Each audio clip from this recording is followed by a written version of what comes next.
भारत के उत्तर दिशा में बसा था कैलाशगढ़ नाम का एक विशाल साम्राज्य। राजा अभिमन्यु सिंह पराक्रमी, साहसी और धर्मपरायण माने जाते थे। उनकी प्रिय रानी यशोधरा, जो सौंदर्य और करुणा की प्रतिमा थी। राज्य समृद्ध था, प्रजा सुखी थी, लेकिन इस सुख के पीछे एक रहस्य छिपा था। महल के पश्चिम कोने में बनी काली हवेली, जहां कोई जाने की हिम्मत नहीं करता था। लोग कहते थे, वहां रानी के समय से ही एक खून से लथपथ आत्मा कैद है। काली हवेली की झलक रात का समय, आसमान पर काले बादल, बिजली चमकती है और काली हवेली का चेहरा डरावना दिखता है। हवेली की दीवारों पर काई जमी हुई, खिड़कियां टूटी, दरवाजा आधा खुला। अंदर से हवा के साथ रोने औरत की आवाज आती है।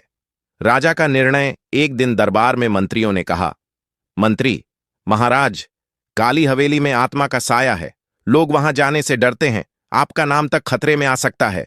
राजा अभिमन्यु गंभीर स्वर में, मैं डर से राज्य नहीं चला सकता, कल मैं स्वयं हवेली में जाऊंगा।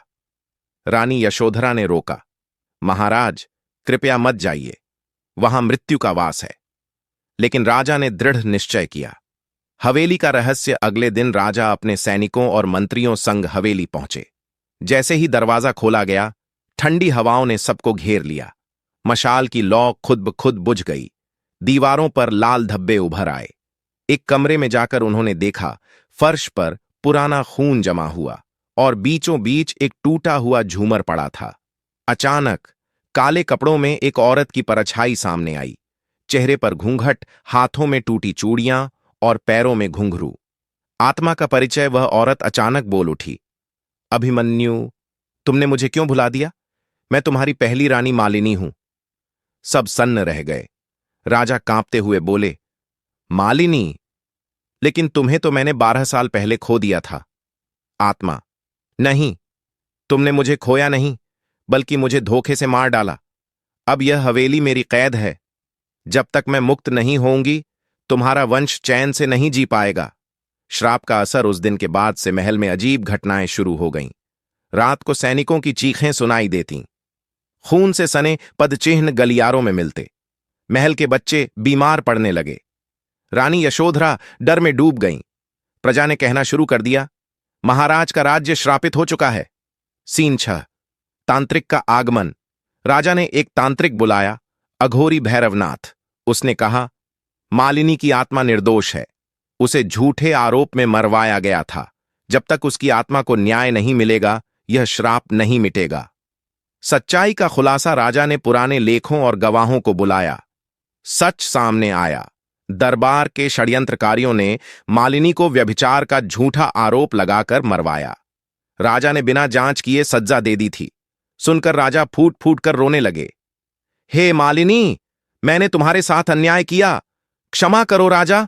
आधी रात को हवेली में अकेले गए, मोमबत्ती की हल्की रोशनी, हवा में धुंध और सामने मालिनी की आत्मा। राजा ने घुटनों पर गिरकर कहा, मालिनी, मैं अपराधी हूं, मेरे वंश को मत कोसो, मुझे दंड दो, लेकिन राज्य को बचा लो। आत्मा जोर से चीखी। हवेली हिलने लगी, दीवारों से खून टपकने लगा। झूमर अपने आप हिलकर गिर पड़ा। अचानक आत्मा ने कहा, तेरी स्वीकारोक्ति से मेरी आत्मा को शांति मिली, लेकिन तेरा अपराध इतना बड़ा है कि तेरा वंश कभी सुरक्षित नहीं रहेगा। और फिर वह धुएं में बदलकर गायब हो गई। अंत। अगली सुबह राजा मृत पाए गए, चेहरे पर डर की छाप, आंखें खुली हुईं। प्रजा ने कहा, मालिनी रानी का श्राप पूरा हो गया। महल हमेशा के लिए वीरान हो गया। काली हवेली आज भी खड़ी है। रात को वहां से घुंघरुओं की आवाज आती है। लोग कहते हैं, रानी मालिनी अब भी हवेली की खिड़की से झांकती है, मुस्कुराती है और राहगीरों को अपने साथ बुलाती है। उपसंहार। इतिहासकारों ने इस हवेली की खोज की, लेकिन आज तक कोई भी उसकी तहखाने में जाकर वापस नहीं आया।